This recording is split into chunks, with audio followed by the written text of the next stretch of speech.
Hey, it's Kley. Welcome to another video.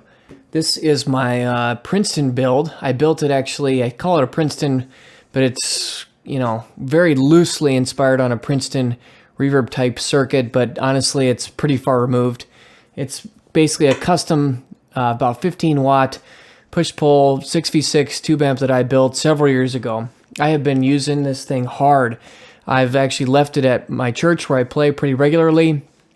I would leave it there, and every time I would play, I would fire it up and use it, which was probably 2 or 3 times a month for 2 or 3 years, probably. And so it got a lot of use. One Sunday morning, I fired it up, and it wouldn't turn on, wouldn't function. So we got it in the shop here. It's time to give it some tender loving care. We're going to crack it open. We're going to take a look at what's going on inside, see if we can't troubleshoot the problems, and get this thing back up to working condition. Who knows what I'm going to find, but I wanted to take you guys along for the process. If you've ever wondered what the procedure might be to try to bring a dead tube amp back to life, that's what we're going to cover in today's video. So go ahead and stick around and let's dive in.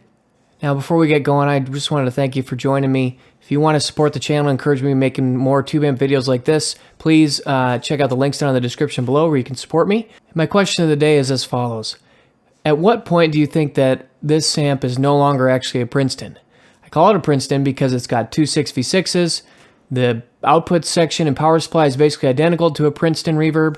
Doesn't have reverb, doesn't have tremolo, and also the first preamp tube is actually a 6AU6 pentode rather than a 12AX7 triode.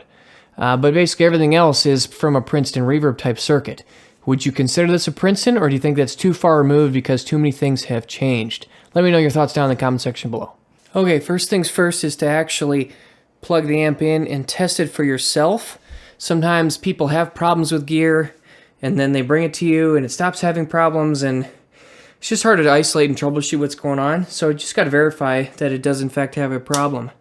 So I've got the amp plugged in, and if I flip this power switch, the pilot light does not come on. And actually, I've left my control panel blank, so I don't even know which way is on and which way is off. But I can tell you guys that there is nothing happening with this power switch. Typically, you hear a little noise of the electricity flowing through the circuit. I don't see that the tubes are heating up in any way. They are ice cold. So honestly, my first suspicion of that is that I've blown a fuse. So because the amp is completely dead with the power switch, I don't even think we're getting electricity into the transformer at all. So I think I've blown a fuse. So that's going to be the first thing I want to check.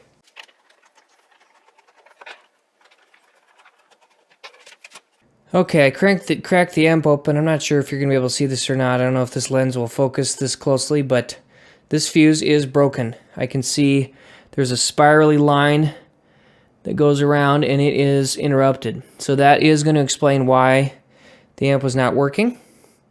Now, it might be just as simple as replacing the fuse, but with the fuse that is broken, sometimes where there's smoke, there is fire. So it could also possibly mean that there's a reason why the fuse blew. It could be indicative of a bigger problem. But I'm going to replace the fuse, try to turn it on, and see what happens. Now, with fuses, you always want to replace like with like. So if there was a fuse in your guitar amplifier from the factory, you want to really replace it with the same spec. Guitar amps, you want to use slow blow fuses. There can be a pretty sudden onrush of current at initial startup that should really tone down. So you want to use slow blow.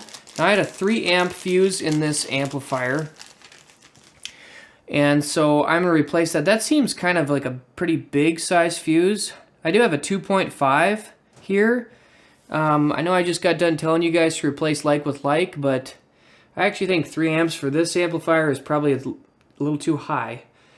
One thing I'd be kind of curious to hear from you guys, I know that we're dealing with the amount of amperage, the amount of current that the amplifier as a whole is drawing to power everything. I'd be kind of curious from you guys if you have any experience with determining what is an appropriate fuse for a certain type of circuit.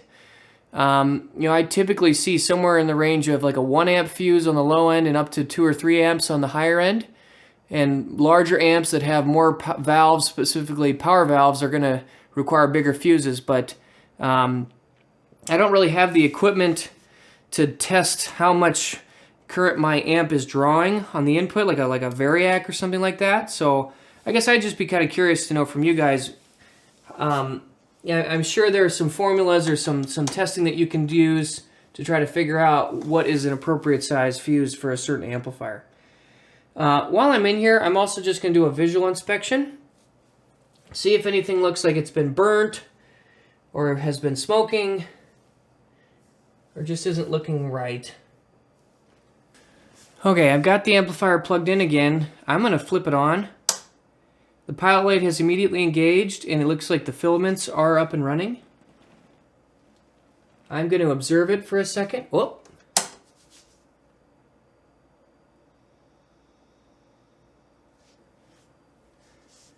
I don't exactly know how this happened, but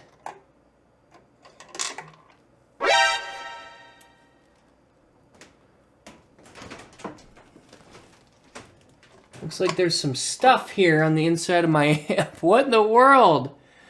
This is like a grommet, and this is like an old screwdriver. You know what? I wonder, there's some holes here on the input jack. I wonder if I was tinkering with this and this little screwdriver fell in here, or somebody accidentally put it through there. And I wonder if that shorted out some of the pins, because it was touching on this tube socket here for my phase inverter. Wow. All right. I'm gonna turn it on again. I can't believe that. That's unbelievable. Yep. You can instantly hear the pot's a little scratchy, but a little bit of oscillation there on the highest end.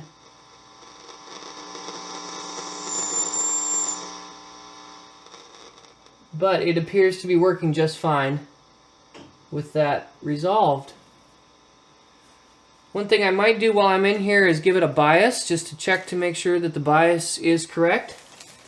But basically, it appears that what happened is this screwdriver fell into the input side of this amp and shorted out the pins on the tube socket and caused this thing to go kaput.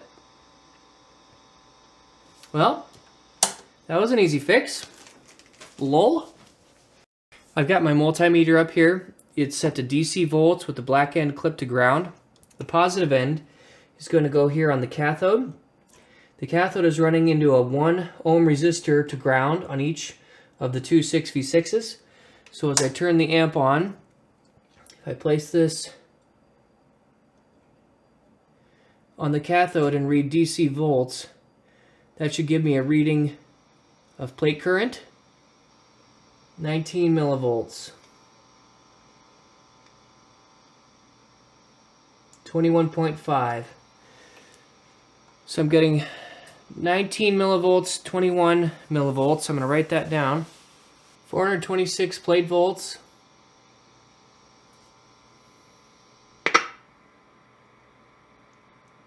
$420 plate volts. So now I'm on Rob Abernet's tube bias calculator. 420 plate volts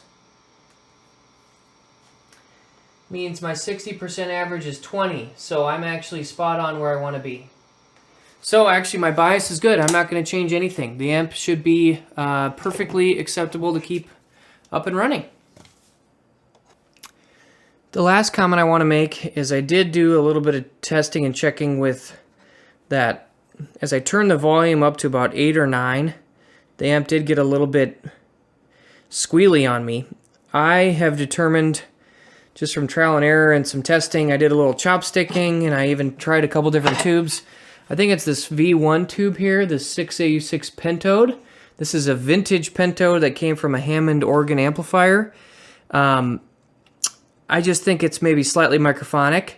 The way I run this amp, though, I almost never am running it at 8 or 9 or 10 on the volume. I'm running it about 3 to 5, and so I am actually going to leave it, and I am willing to deal with a little bit of that microphonic effect.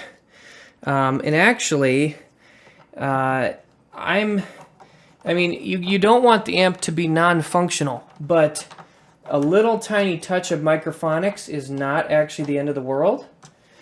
I recall watching some interesting videos from J.D. Simo on Premier Guitar with his old Plexis, and he made a similar comment that if you can find a preamp tube that is just ever so slightly microphonic, that can actually be kind of a fun thing to play around with. Not that I am like J.D. Simo or that I play like J.D. Simo, but as long as it's not running away and causing a lot of problems in its usable range, I am comfortable leaving it as is. So I'm calling this a success. This amp is repaired. I'm going to bring it back to church and hopefully play it for many more years. Let me know if you guys enjoyed this video. I'm going to play out with a little clip here, and I hope you guys see you again soon. Thanks, bye.